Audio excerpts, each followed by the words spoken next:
Hello everyone, welcome back. S J ആണ്.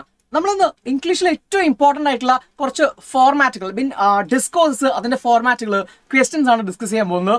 ആദ്യത്തെ ക്വസ്റ്റനിലേക്ക് വരാം. Live T V report. നമ്മൾ എപ്പോഴും ക്വസ്റ്റ്യൻ പേപ്പറിൽ കാണുന്ന ഒരു ക്വസ്റ്റൻ ആണ് ഈ ലൈവ് ടി വി റിപ്പോർട്ട്. എന്തെല്ലാം കാര്യങ്ങളാണ് നമ്മൾ ശ്രദ്ധിക്കേണ്ടത്? ഇറ്റ് ഷുഡ് ബി ബ്രീഫ്, വളരെ ചുരുക്കി എഴുതുക. അതുപോലെ തന്നെ പുട്ട് ഇമ്പോർട്ടൻറ്റ് ഇൻഫർമേഷൻ ഫസ്റ്റ്. ആദ്യം ഏറ്റവും ഇമ്പോർട്ടൻ്റ് ആയിട്ടുള്ള കാര്യങ്ങൾ ആദ്യം പറയുക. Write good leads. അത് നമ്മൾ ന്യൂസ് എഴുതുന്ന സമയത്ത് എപ്പോഴും ശ്രദ്ധിക്കേണ്ട ഒരു കാര്യമാണ്. നല്ല ലീഡുകൾ കൊടുക്കുക എന്നുള്ളത്. അതുപോലെ തന്നെ സ്റ്റിക്ക് ടു ഷോർട്ട് സെന്റൻസസ്, കുഞ്ഞു കുഞ്ഞു സെന്റൻസുകളാക്കിയിട്ട് എഴുതുക. Write the way public people talk, ആളുകൾ സംസാരിക്കുന്ന പോലെ എഴുതുക. ഓക്കെ, എന്ന് വെച്ചാൽ നമ്മളൊരു അച്ചടി ഭാഷയിലല്ലാതെ എഴുതുക. Use simple subject verb subject sentence structure. നേരത്തെ പറഞ്ഞതുപോലെ തന്നെ സിമ്പിൾ സെന്റൻസുകളേക്ക് ആക്കുക. Keep it simple, stick to the facts, use present tense wherever possible. കാരണം ഇത് ലൈവ് ടി വി റിപ്പോർട്ടാണ്, ന്യൂസ് പേപ്പർ റിപ്പോർട്ട് പോലെയല്ല. സോ ഇതെപ്പോഴും സിമ്പിൾ പ്രസന്റ് ടെൻസിലാക്കിയിട്ട് ആണ് നമ്മൾ എഴുതേണ്ടെന്നൊരു ബോധം നമ്മുടെ ഉള്ളിൽ എപ്പോഴും കാണുന്ന കാര്യങ്ങളാണ് നമ്മളിങ്ങനെ നേരിട്ടിട്ട് പറയുന്നത്. ഇവിടെ നമുക്കൊരു എക്സാമ്പിൾ ഉണ്ട്. Live T V report of Lee Horrell's take off. Lee Horrell എന്ന് പറയുന്ന ആ ഒരു ബലൂണിന്റെ ടേക്ക് ഓഫുമായി ബന്ധപ്പെട്ടിട്ടുള്ള ഒരു ക്വസ്റ്റ്യൻ ആണ്. അപ്പോൾ നമ്മൾ അതിന്റെ ലൈവ് ടി വി റിപ്പോർട്ട് ഇങ്ങനെ എഴുതുന്നു. Ladies and gentleman, welcome to the gas work of Lavlet. Gas work at Lavlet എന്ന് പറയുന്നത് നമുക്ക് സ്റ്റാർട്ട് ചെയ്യാം. അപ്പോൾ വെൽക്കം അല്ലെങ്കിൽ ഈ പറയുന്ന പോലെ ലേഡീസ് ആൻഡ് ജെന്റിൽമാൻ എന്ന് പറഞ്ഞ് തുടങ്ങുന്നത് ഇതിന്റെ ഫോർമാറ്റിൽ പെട്ട ഒരു ഭാഗമാണെന്ന് ആദ്യം മനസ്സിലാക്കുക. ഓക്കെ, ഇനി There are some 500 people gathered here to watch the takeoff of Liharla. The hot air balloon has filled up and is swelling and wriggling like a huge worm. Now the passengers are getting in, and Captain Joyce, Lieutenant Mallet, Ednin Bear, Paul Besant, and Maupassant are entering into the basket one by one. They seem to be very enthusiastic. The ladies are asked to keep off as there is a possibility of the sand being thrown on their head. The rope is cut and Lee Horla is rising up like a bird. All people are looking up. Their eyes move up as the balloon soars. They appalled with joy, and Lee Horla climbs above the city of Paris. It is slowly disappearing. Let us wish the passengers good luck with safe landing. Together with photographer അച്യുതായം, Aneesha Prabhakar, Asianet ന്യൂസോ അല്ലെങ്കിൽ ഏതെങ്കിലും news, xylem ന്യൂസോ എന്നൊക്കെ പറഞ്ഞ് നിങ്ങൾക്ക് അവസാനിപ്പിക്കാം. Okay, അപ്പൊ ഇത്രയാണ് നമ്മൾ എന്ത് ചെയ്യുന്നത് ഈ ലൈവ് ടി വി റിപ്പോർട്ടിൽ ശ്രദ്ധിക്കേണ്ട കാര്യങ്ങൾ. Keep it simple, present tense maximum ഉപയോഗിക്കുക. അതുപോലെ തന്നെ ഒരു തുടക്കം ഉണ്ടാവണം. അതുപോലെ തന്നെ ഞാൻ ഈ പറഞ്ഞ പോലെ ഒരു ഒടുക്കവും ഒരു അവസാനിപ്പിക്കലും ഉണ്ടാവണം. ബാക്കി നമ്മൾ ഇവന്റ്സ് എല്ലാം ഈ പറയുന്ന പോലെ ആളുകളോട് കമ്മ്യൂണിക്കേറ്റ് ചെയ്യുന്നത് പോലെ വളരെ ലൈവായിട്ട് പറയാൻ വേണ്ടി ശ്രമിച്ചു കഴിഞ്ഞാൽ ലൈവ് ടി വി റിപ്പോർട്ട് സെറ്റാണ്. ഓക്കെ, മറ്റൊരു വേർഷനാണ് നമ്മുടെ ന്യൂസ് പേപ്പർ റിപ്പോർട്ടിന്റെ അല്ലേ. ഇനി നമ്മൾ ഇമെയിൽ എങ്ങനെയാണ് എഴുതുക എന്നുള്ളതാണ്. കുറെ ഗൈഡ് ലൈൻസും കാര്യങ്ങളൊക്കെ ഉണ്ട്. വളരെ സിമ്പിൾ ആയിട്ട് നോക്കുകയാണെങ്കിൽ ഒരു ക്വസ്റ്റനിലേക്ക് നേരിട്ട് വരാം. മിസസ് ക്ലിഫോർഡ് എഴുതുന്ന ഒരു ഇമെയിൽ നോക്കാം. എങ്ങനെയാണ് ഇങ്ങനെ ഒരു പെട്ടി വരയ്ക്കുന്നത് നമ്മൾ. ശേഷം നമ്മൾ ആദ്യം തന്നെ അതിൽ ആർക്കാണോ നമ്മൾ അയക്കുന്നത് അയാളുടെ, അപ്പൊ ക്ലിഫോർഡിനാണ് അയക്കുന്നത് അല്ലെ. അപ്പൊ ക്ലിഫോർഡിന് അയക്കുമ്പോൾ അവരുടെ ഇമെയിൽ ID ആണ് നമ്മൾ എഴുതേണ്ടത്. തൊട്ട് താഴെ CC എന്ന് പറഞ്ഞൊരു കോളം ഇടുക. ഒന്നും എഴുതേണ്ട ആവശ്യമില്ല. കാർബൺ കോപ്പി അവിടെ ഒന്നും എഴുതണ്ട. ശേഷം BCC എന്ന് പറയുന്ന കോളം എഴുതുക. അത് നിർബന്ധമില്ല. അത് എഴുതിയാലും നിങ്ങൾ അവിടെ ഒന്നും എഴുതേണ്ട ആവശ്യമില്ല. ബ്ലാങ്ക് ആക്കി ഇടുക. ശേഷം സബ്ജക്ട് എഴുതുക, goodbye returning to India. അപ്പൊ അതാണ് കാര്യം. ക്വസ്റ്റ്യൻ ഇവിടെ ഉണ്ടായിരുന്നു, write an email that Gupta would have return to Mrs Clifford. അയാൾ പോകുന്ന സമയത്ത് അയാൾ എഴുതുന്ന ഇമെയിലാണ്. അപ്പൊ അത് നമ്മൾ എന്ത് എഴുതി ഈ ഫോർമാറ്റിലേക്ക് ആക്കി പെട്ടി വരയ്ക്കുന്നു അല്ലെ. 4 കോളം അല്ലെങ്കിൽ 3 കോളം വരയ്ക്കുന്നു. To CC subject. ശേഷം ഡിയർ മിസസ് ക്ലിഫോർഡ് ഒരു ലെറ്റർ എഴുതുന്ന അതേ ഫോർമാറ്റ് തന്നെ. To be frank with you, I am in a mental dilemma. Hence, I cannot meet you in person to inform you about my departure in India. എന്ന് പറഞ്ഞിട്ട് എന്താണോ ചോദ്യത്തിലുള്ളത്, എന്താണോ ചാപ്റ്ററിൽ നമ്മൾ പഠിച്ചിട്ടുള്ളത്, ആ കാര്യം നമ്മൾ അവിടേക്ക് പ്രൊഡ്യൂസ് ചെയ്യുക. Like writing A letter. ഒരു ലെറ്ററിൽ എഴുതുന്നത് പോലെ തന്നെ അവസാനിപ്പിക്കുന്നത് നോക്കൂ. My heart felt condolence, sorry, with love mister Gupta. Letter പോലെ തന്നെയാണ് ബാക്കി. ഫോമാറ്റ് എന്ന് പറയുമ്പോൾ ഇത്രയും ഭാഗമാണ് നിങ്ങൾ ശ്രദ്ധിക്കേണ്ടത്. ഇമെയിൽ എഴുതുന്ന സമയത്ത് നിങ്ങൾ ശ്രദ്ധിക്കേണ്ട കാര്യങ്ങൾ എത്രയാണ്. ഓക്കെ, അപ്പൊ എന്തൊക്കെയാണ് നമ്മൾ നോക്കുക. ഈ ഇമെയിൽ ID നമ്മൾ സ്റ്റാർട്ട് ചെയ്യുന്നു. ആരാണ് നമ്മൾ ആർക്കാണോ സെൻഡ് ചെയ്യുന്നത് അത് മാത്രം എഴുതിയാൽ മതി. സെൻഡേഴ്സ് എഴുതേണ്ട ആവശ്യമില്ല. കാരണം ഓൾറെഡി നമ്മളെ ഇമെയിലിൽ നമുക്കൊരു ഇമെയിൽ വരുന്ന സമയത്ത് ആ ഒരു പേര് അവിടെ കാണിക്കുമല്ലോ. ശേഷം നമ്മൾ സല്യൂട്ടേഷൻ എഴുതുന്നു. അതുപോലെ തന്നെ ഗ്രീറ്റിംഗ് കൊടുക്കുന്നു. അതുപോലെ തന്നെ നമ്മൾ clear indication of what the messages in the first paragraph തന്നെ എന്തിനാണ് ഈ കത്ത് എഴുതുന്നത് അല്ലെങ്കിൽ മെയിൽ അയക്കുന്നത് എന്ന് കാര്യം കൃത്യമായിട്ട് പറയുക. ശേഷം നമ്മൾ പാരഗ്രാഫുകളായിട്ട് തിരിക്കുക. പൊളൈറ്റ് വേയിൽ അവസാനിപ്പിക്കുക. യു സിൻസിയർലി എന്നൊക്കെ പറഞ്ഞ് നമുക്ക് അവസാനിപ്പിക്കാം. സോ നിങ്ങളുടെ പേര് അവസാനം ചേർക്കുക. ഇത്രയും കാര്യങ്ങളാണ് നമ്മൾ എന്ത് ചെയ്യേണ്ടത് ഇമെയിലിൽ ശ്രദ്ധിക്കേണ്ടതുള്ളൂ. So this is the format of email. Next one speech. വളരെ ഇമ്പോർട്ടൻ്റ് ആയിട്ടുള്ള 8 മാർക്കിന് ചോദിക്കുന്ന ഒരു ചോദ്യമാണ് സ്പീച്ച് എന്ന് പറയുന്നത് അല്ലേ.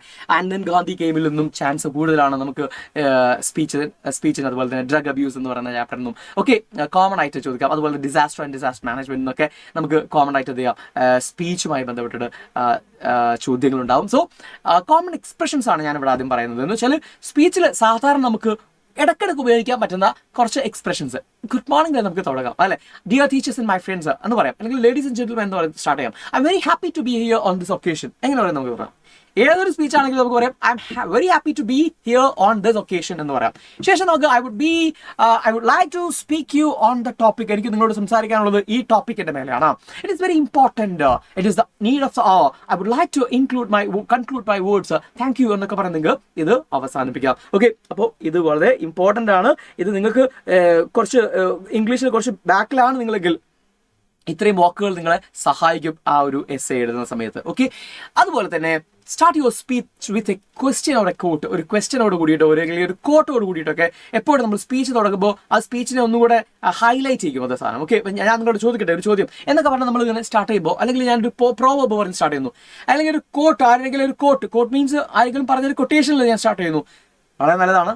And try to connect the question with the quote with the topic. നമ്മുടെ ടോപ്പിക്കുമായിട്ട് തന്നെ കണക്ട് ചെയ്യാം. അല്ലെങ്കിൽ കണക്ട് ചെയ്തില്ലെങ്കിലും കുഴപ്പമില്ല, അത് സ്റ്റാൻഡ് ഔട്ട് ചെയ്താൽ മതി. വളരെ ഭംഗിയായിട്ട് അതിങ്ങനെ തലയെടുപ്പോട് കൂടിയിട്ട്. ഇപ്പം വിമൻ ഡേയിൽ നിങ്ങളൊരു സ്പീച്ച് നടത്തുന്ന സമയത്ത് വിമനുമായി ബന്ധപ്പെട്ടൊരു കോട്ട് ആദ്യം കൊടുത്തു കഴിഞ്ഞാൽ പിന്നെ അത് കണക്ട് ചെയ്യേണ്ട ആവശ്യമില്ല, ഓൾറെഡി അത് അണ്ടർസ്റ്റുഡ് ആണ് അല്ലേ.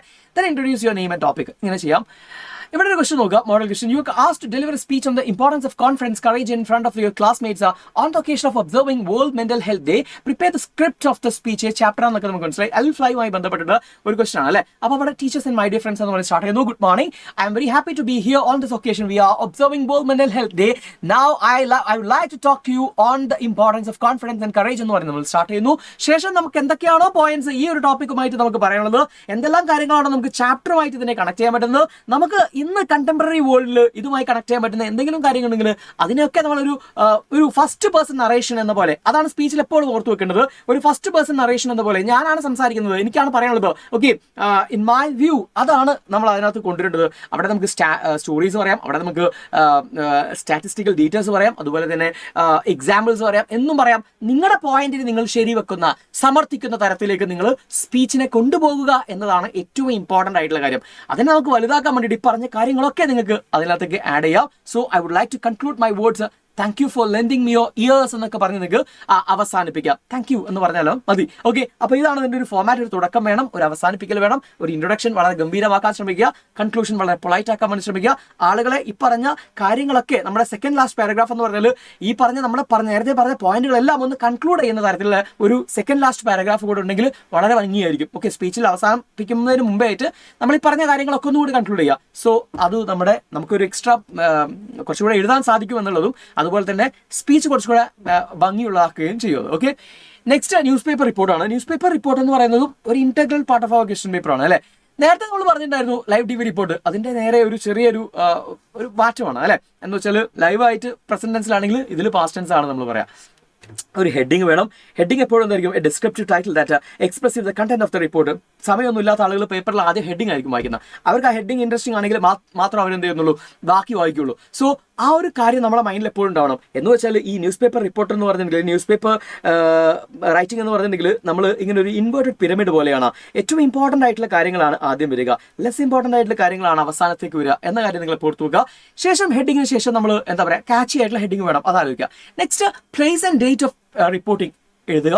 ശേഷം റിപ്പോർട്ടറുടെ പേരോ അല്ലെങ്കിൽ സ്പെഷ്യൽ കറസ്പോണ്ടൻ്റെന്നോ ഒക്കെ നിങ്ങൾക്ക് എഴുതി വെക്കാം താഴെയായിട്ട്, ഹെഡിങ്ങിന് താഴെയായിട്ട്. ശേഷം നമ്മൾ എന്ത് ചെയ്യുന്നു, ഓപ്പണിംഗ് പാരഗ്രാഫ് കൊടുക്കുന്നു. ഈ ഓപ്പണിംഗ് പാരഗ്രാഫിൽ ഏറ്റവും ഇമ്പോർട്ടൻ്റ് ആയിട്ടുള്ള കാര്യങ്ങൾ മുഴുവനും അവിടെ വരണം. അല്ലെങ്കിൽ ആ ഒരു ഹെഡിങ്ങിൻ്റെ ഒരു നല്ല ഡിസ്ക്രിപ്ഷൻ അല്ലെങ്കിൽ അതിൻ്റെ ഒരു വിശദീകരണമായിരിക്കണം നമ്മൾ ഈ കൊടുക്കുന്ന ഓപ്പണിംഗ് ലൈൻസ് എന്ന് പറയുന്നത്, അല്ലെങ്കിൽ ഓപ്പണിംഗ് പാരഗ്രാഫ് എന്ന് പറയുന്നത്. അതായിരിക്കും നമ്മുടെ core. Okay, second paragraph details ആയിട്ട് കൊടുക്കാം. തേർഡ് പാരഗ്രാഫ് കൺക്ലൂഡിംഗ് പാരഗ്രാഫ് ആയിട്ട് നിങ്ങൾക്ക് എന്ത് ചെയ്യാം പറയാം, ആളുകളുടെ അഭിപ്രായം ഇതാണ്, അല്ലെങ്കിൽ ഇതൊരു സ്ഥിരമായി നടക്കുന്ന ഒരു സംഭവമാണ് എന്നൊക്കെ പറഞ്ഞ് നിങ്ങൾക്ക് എന്ത് ചെയ്യാം അതിനെ കൺക്ലൂഡ് ചെയ്യാം. ഇത്രയാണ് നമ്മൾ ന്യൂസ് പേപ്പർ റിപ്പോർട്ടിൽ ആലോചിക്കേണ്ടത്. ഇതിൻ്റെ ടെൻസ് എപ്പോഴും പാസ്റ്റ് ടെൻസ് ആയിരിക്കും. കഴിഞ്ഞ കാര്യങ്ങളാണ് നമ്മൾ ഇതിനകത്ത് എഴുതുന്ന കാര്യം നിങ്ങൾ ഓർത്ത് വെക്കുക. ഓക്കെ, ഒരു സാമ്പിൾ ക്വസ്റ്റ്യൻ പേപ്പർ ഞാൻ അവിടെ തന്നിട്ടുണ്ട്. You have red the poem Wreck of Titanic. Imagine that you are a reporter of the local daily. Prepare a newspaper report to be published on the Wreck of Titanic. ഇന്നലെ Titanic wreck-ആയി, ഇന്ന് നമ്മൾ അതിനെ ഒരു റിപ്പോർട്ടാക്കി എഴുതുമ്പോൾ ഇങ്ങനെ എഴുതും എന്നത് ഞാൻ ജസ്റ്റ് ഒരു ഫോം തന്നതാണ്. നിങ്ങൾക്ക് അത് നോക്കാം. ഒരു ഇമ്പോർട്ടൻറ്റ് ക്വസ്റ്റൻ ആയതുകൊണ്ട് നിങ്ങൾക്ക് സ്ക്രീൻഷോട്ട് എടുത്ത് നോക്കാം, ഒന്ന് വായിച്ച് നോക്കാം. വായിക്കാൻ സമയമില്ലാത്തതുകൊണ്ടാണ് ഹെഡിങ് എഴുതുന്നു, ആ സ്ഥലത്തിൻ്റെ പേര്, അതുപോലെ തന്നെ നമ്മൾ എന്താ പറയുക ഡേറ്റ് കാര്യങ്ങളൊക്കെ ഒന്ന് നോക്കി വെച്ചാൽ മറക്കൂല. Okay, The Titanic sinks more than 1,500 dead എന്ന് പറഞ്ഞിട്ട് ആ ഒരു ഹെഡിങ് 1,500 dead ആളുകൾ വായിക്കും അല്ലെ. ശേഷം സൗത്ത് ഹാംപ്ടൺ സ്ഥലമാണ്. അതുപോലെ തന്നെ 15th April 1912 ആണ് നടക്കുന്നത്. ആ ഡേറ്റ് ഓർത്ത് നോക്കാം. ബാക്കി പിന്നെ നിങ്ങൾക്ക് എന്ത് ചെയ്യാം, ആ ചാപ്റ്റർ അറിയാം, നിങ്ങൾക്ക് ടൈറ്റാനിക്കിനെ നിങ്ങൾക്ക് അറിയാം, അടിപൊളിയൊക്കെ നിങ്ങൾക്ക് ഗംഭീരമാക്കി എഴുതാം. Okay, next one is job application with resume. ഇതൊരു ഇമ്പോർട്ടൻറ്റ് ക്വസ്റ്റൻ ആണ്. +2 അധികം ചോദിക്കാറ്, എന്നാൽ +1 കയറി വരാറുണ്ട്. ചോദിക്കുകയാണെങ്കിൽ 8 മാർക്കിന് ചോദിക്കുന്ന, അത് അറിയില്ല എന്ന് പറഞ്ഞ് വിട്ടുപോകരുത്. ഓക്കെ, എളുപ്പത്തിൽ നമുക്ക് 2.5 പേജ് ഒന്നും എഴുതേണ്ട ആവശ്യമില്ല. കാരണം ഒരു പേജിൽ നമ്മൾ ഇതിന് ആപ്ലിക്കേഷൻ ലെറ്റർ എഴുതുന്നു, അത് ഫോർമൽ ലെറ്റർ ആണ്. ആ ഫോർമൽ ലെറ്ററിന് നമുക്ക് ഡീറ്റെയിൽസ് ഒരു എന്താ പറയുക ഒരു അഡ്വർടൈസ്മെന്റ് തരും, അത് നോക്കിയിട്ട് നമ്മൾ എഴുതിയാൽ മതി.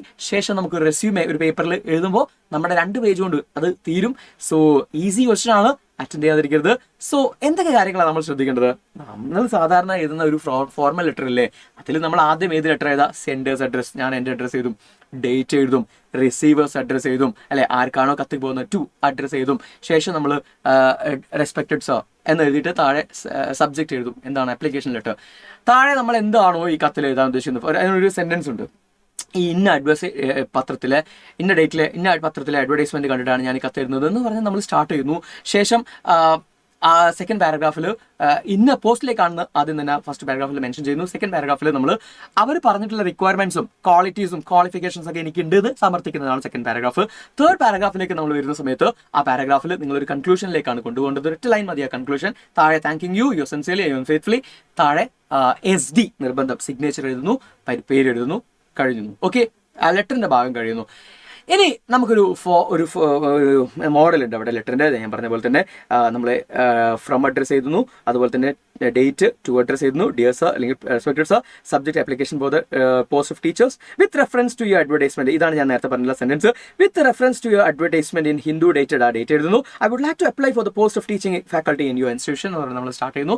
ശേഷം നമ്മുടെ ആ ഒരു ഡീറ്റെയിൽസ് കാര്യങ്ങളൊക്കെ അവർ പറഞ്ഞ കാര്യങ്ങളൊക്കെ എനിക്കുണ്ട്, ക്വാളിറ്റീസും ക്വാളിഫിക്കേഷൻസും എക്സ്പീരിയൻസ് ഒക്കെ എനിക്കുണ്ടെന്ന് പറയുന്നു. Last paragraph, sir I assure if I am selected I will do my best to your entire satisfaction എന്ന് പറഞ്ഞ് ഞാൻ ആ ഒരു കൺക്ലൂഡിംഗ് പാരഗ്രാഫും കൂടെ എഴുതി കഴിഞ്ഞാൽ യുവർ സിൻസിയർലി, സിഗ്നേച്ചർ, നെയിമും കൂടെ താഴെ എഴുതാൻ മറക്കരുത്. നെയിമും കൂടെ നമ്മളിവിടെ എഴുതി വെക്കുന്നതോടുകൂടി നമ്മുടെ പരിപാടി എന്ത് ചെയ്യും, കഴിയും, അവസാനിക്കുകയാണ്. ഓക്കെ, ഇനി ഒരു സാധനം കൂടി ബാക്കിയുണ്ടല്ലോ, റെസ്യൂമാണ്. റെസ്യൂം എന്ന് പറഞ്ഞാൽ നമ്മുടെ CV പോലെ. അപ്പോൾ ഇതിൽ നമുക്ക് പല രീതിയിലും എഴുതാം. ഇവിടെ ഒരു മോഡൽ തന്നിട്ടുണ്ട്, നെയിമും അഡ്രസ്സും എഴുതുന്നു. റെസ്യൂം നമ്മൾ ആദ്യം ഹെഡിങ് എഴുതി നെയിം അഡ്രസ്സ് എന്ന് എഴുതുന്നു. ശേഷം നമ്മൾ എന്തായിരുന്നു നെയിം എഴുതി, അഡ്രസ്സ് എഴുതി, ഇമെയിൽ ID, ഫോൺ നമ്പർ. പിന്നെ ഇത് ശ്രദ്ധിക്കേണ്ട ഒരു കാര്യം, ഇതൊക്കെ നമ്മൾ ഓർമ്മയിലുണ്ടാവും. ഒബ്ജക്റ്റീവ് എന്ന് പറഞ്ഞ സാധനമുണ്ട്. ഒബ്ജക്റ്റീവ് എന്ന് പറഞ്ഞിട്ടുണ്ടെങ്കിൽ ഏതാ ജോലിക്കാണോ അതിനനുസരിച്ചിട്ടാണ് നമ്മളെ ഒബ്ജക്റ്റീവ് മാറുന്നത്. ഇവിടെ ടീച്ചിങ് ജോബ് ആയതുകൊണ്ട് ഞാൻ പറയുന്നു to nurture the talent and cognition of each student. ഓരോ കുട്ടിയുടെയും ടാലന്റും അതുപോലെ തന്നെ അവൻ്റെ ഇൻ്റലിജൻസും വളർത്താൻ വേണ്ടിയിട്ട് ഞാൻ ശ്രമിക്കും എന്നാണ്, അല്ലെങ്കിൽ പരിശ്രമിക്കും എന്നാണ് അതിനകത്ത് പറയുന്നത്. അതാണ് എൻ്റെ ഒബ്ജക്റ്റീവ്. ഓക്കെ, ഇനി എഡ്യൂക്കേഷൻ അത് അവർ തന്നിട്ടുണ്ടായിരിക്കും. അത് നമ്മൾ എനിക്കുണ്ടെന്ന് പറഞ്ഞിട്ട് നിങ്ങൾ +2 കഴിഞ്ഞതും SLC കഴിഞ്ഞതും അതുപോലെ തന്നെ ഡിഗ്രി കഴിഞ്ഞ കാര്യങ്ങളൊക്കെ അവർ പറയാം. ശേഷം എക്സ്പീരിയൻസസ് പറയാം, ആക്ടിവിറ്റീസ് ഇമ്പോർട്ടൻ്റ് അല്ല, അച്ചീവ്മെൻറ്റ്സ് ഇമ്പോർട്ടൻ്റ് അല്ല, സ്കിൽസ് പറയാം, ലാംഗ്വേജസ് നിങ്ങൾക്ക് അറിയാവുന്ന ഭാഷകൾ പറയാം, അതുപോലെ തന്നെ നിങ്ങളുടെ ഇൻട്രസ്റ്റുകൾ പറയാം. കഴിഞ്ഞിട്ടില്ല, അതൊന്നും കഴിഞ്ഞിട്ടില്ല. ശേഷം നമ്മൾ ഡിക്ലറേഷൻ, ഇത് മറ്റതിൻ്റെ ഭാഗമാണ്, ഇതാ പെട്ടിയുടെ ഭാഗമാണ്.